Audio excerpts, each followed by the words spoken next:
Aujourd'hui, je voudrais faire intervenir Mathilda de l'association Némésis, évidemment, qui va vous rappeler les réactions, les non-réactions qu'on a eues dans le cadre de l'affaire Philippines. Réactions qui nous ont choqués.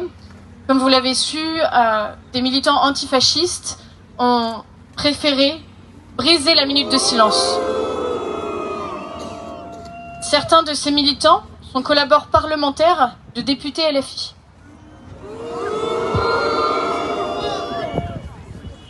Il est inacceptable qu'on puisse continuer, qu'ils puissent continuer dans cette impunité totale, alors qu'aujourd'hui, ils vont même jusqu'à souiller une minute de silence d'une jeune femme violée et tuée. Ces gens-là ne sont pas féministes, il va falloir aussi le reconnaître à un moment. Je vais laisser la parole à Mathilda.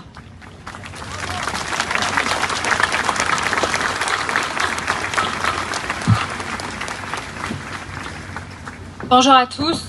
Comme vous, je suis très émue des témoignages des victimes qu'on a pu entendre et des familles des victimes qu'on a pu entendre juste avant. Mais il faut avouer que sans la lâcheté de nos gouvernements successifs, Philippines serait encore en vie. Une réalité qui est niée par la gauche, qui voudrait nous faire croire encore aujourd'hui que l'immigration est une chance. Pour les prétendus féministes de gauche, la question de la soi-disant récupération politique est plus grave que le meurtre de Philippines.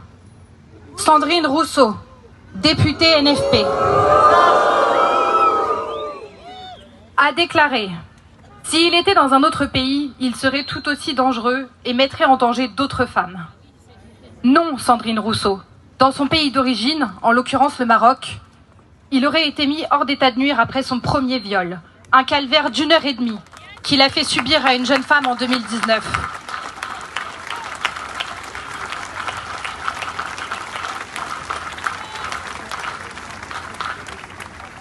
Et oui, la sécurité des femmes françaises que votre politique met à mal chaque jour devrait vous importer en premier lieu.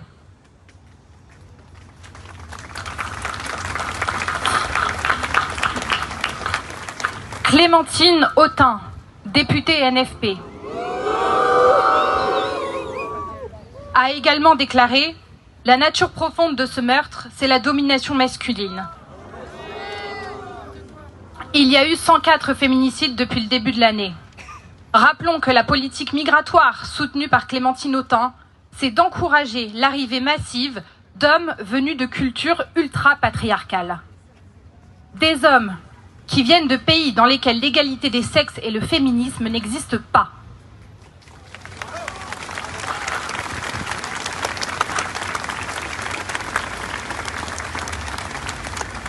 Pour les responsables politiques de gauche, demander l'application des OQTF relève de la récupération politique la plus abjecte.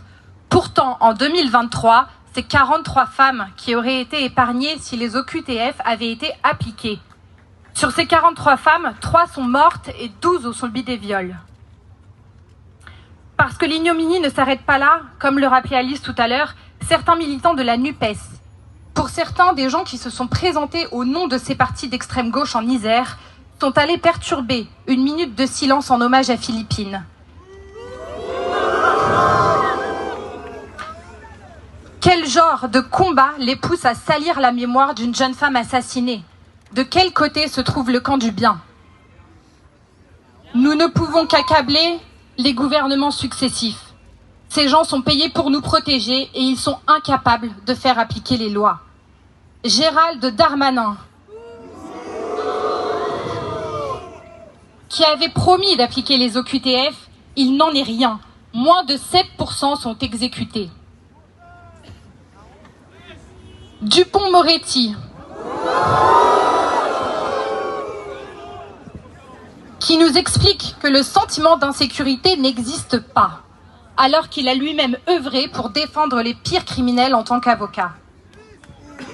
Le nouveau ministre de la Justice, Didier Migaud, nous a dit il y a 2 jours,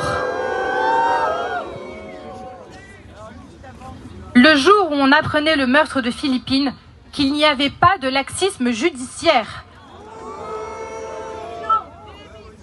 Démission! Démission! Démission! Démission! Démission! Démission! Démission!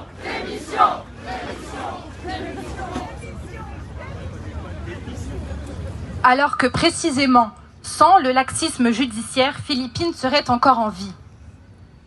Nous militons pour que justice soit faite, pour que la liste de ces victimes ne s'allonge pas. L'État, par sa défaillance, a tué Philippine et il est temps que les responsables politiques immigrationnistes prennent conscience du sang qu'ils ont sur les mains.